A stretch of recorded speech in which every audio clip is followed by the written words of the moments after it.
Sekarang kita akan memulai panduan pembuatan website untuk perusahaan, di mana tentu saja Anda sudah harus menginstal WordPress-nya. Buat yang belum install WordPress, silakan lihat di dalam deskripsi video ini, baik install di hosting ataupun di localhost. Saya berikan linknya dan silakan dipelajari. Dan kemudian selanjutnya, setelah melakukan instalasi, kita akan mulai melakukan penyetingan awal. Kita mulai pelajaran ini dengan penyetingan awal. Namun sebelum lanjut, saya mau bersihin ini nih, informasi-informasi ini, karena menurut saya ini agak mengganggu ya. Saya lebih suka tampilannya clean gitu. Maka saya masuk ke sini ke opsi layar, dan kemudian ini saya rubah nih, saya buangin aja semuanya.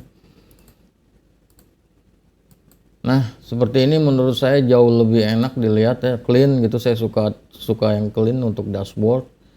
Dan kemudian masuk ke dalam penyetingan permalink.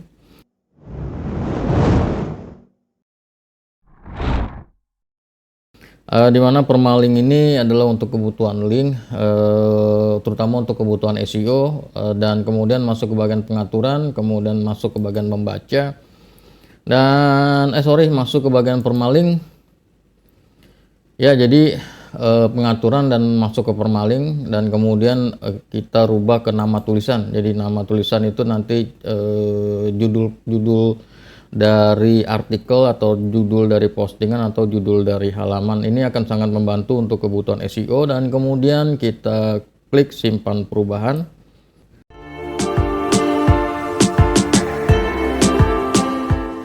Dan selanjutnya adalah penyetingan disable Gutenberg, dimana disable Gutenberg ini adalah untuk meniadakan atau menonaktifkan page builder bawaan WordPress, dimana WordPress sudah memiliki page builder yang namanya Gutenberg. Namun kita akan menggunakan page builder sendiri, jadi kita tidak akan menggunakan Gutenberg, karena menurut saya Gutenberg masih agak sulit untuk kebutuhan profesional, dan kemudian masih banyak fitur-fitur yang perlu disempurnakan. Jadi kita ambil opsi yang lebih mudah, dan agar pembuatan websitenya bisa lebih bagus dan juga bisa lebih cepat, maka kita perlu menggunakan page builder lain. Dan agar page builder tersebut bisa berjalan dengan baik, maka kita disable dulu Gutenbergnya. Kita masuk ke bagian plugin, dan kemudian tambah baru.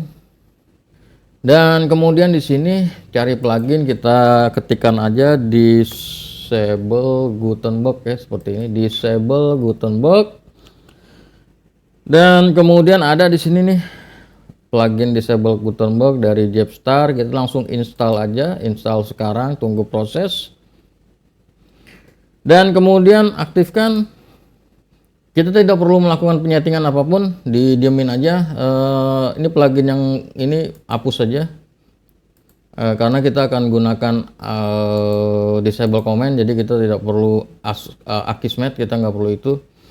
Dan selanjutnya seperti yang sudah saya bilang tadi, kita akan memasang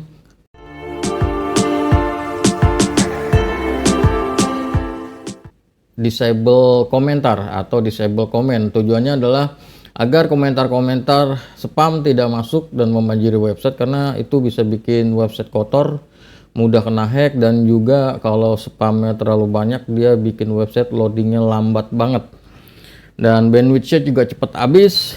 Jadi kita perlu hilangkan komentarnya, atau dengan cara mendisable komentar. Kita masuk ke tambah baru, dan kemudian kita gunakan disable komentar. Cari aja plugin namanya disable comment, disable comment, dan kemudian install sekarang.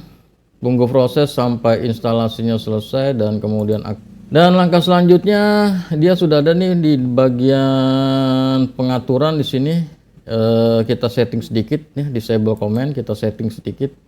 Oke, pertama-tama kita delete komen dulu yang udah masuk, kita delete di everywhere. Jadi kalau Anda kebetulan sudah punya website WordPress dan dibanjirkan oleh komentar, dihapus saja ya. Jadi delete komen dengan cara memasang plugin ini, dan gunakan everywhere, dan kemudian delete comment, yes to all, dan komennya udah hilang. dan kemudian kita masuk ke disable comment, kita gunakan aja di sini everywhere, dan kemudian ini semuanya nggak usah dipakai, kita save aja. Oke. Nanti kalau misalkan masih tetap ada komentar, Anda bisa gunakan ini disable comment via XML, RPC, dan disable comment REST API. Namun sejauh ini kalau pengalaman saya sih komentarnya clean ya, jadi bagus, tidak ada spam dan lain sebagainya. Dan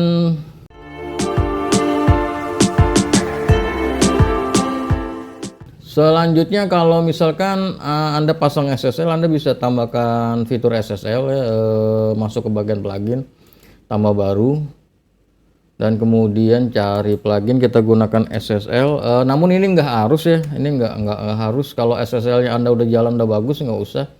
Saya gunakan really simple SSL kalau mau ya, install sekarang, dan kemudian tunggu proses dia sampai instalasi sampai selesai, dan kemudian aktifkan. Lagi-lagi untuk ini nggak perlu dipakai ya, kalau misalkan SSL udah oke, udah didiemin aja. Kalau nanti, kecuali nanti ada permasalahan dengan SSL ya, baru Anda pasang plugin ini. Oke. Dan penyetingan awal udah dilakukan dengan sempurna, nih kita no thanks saja.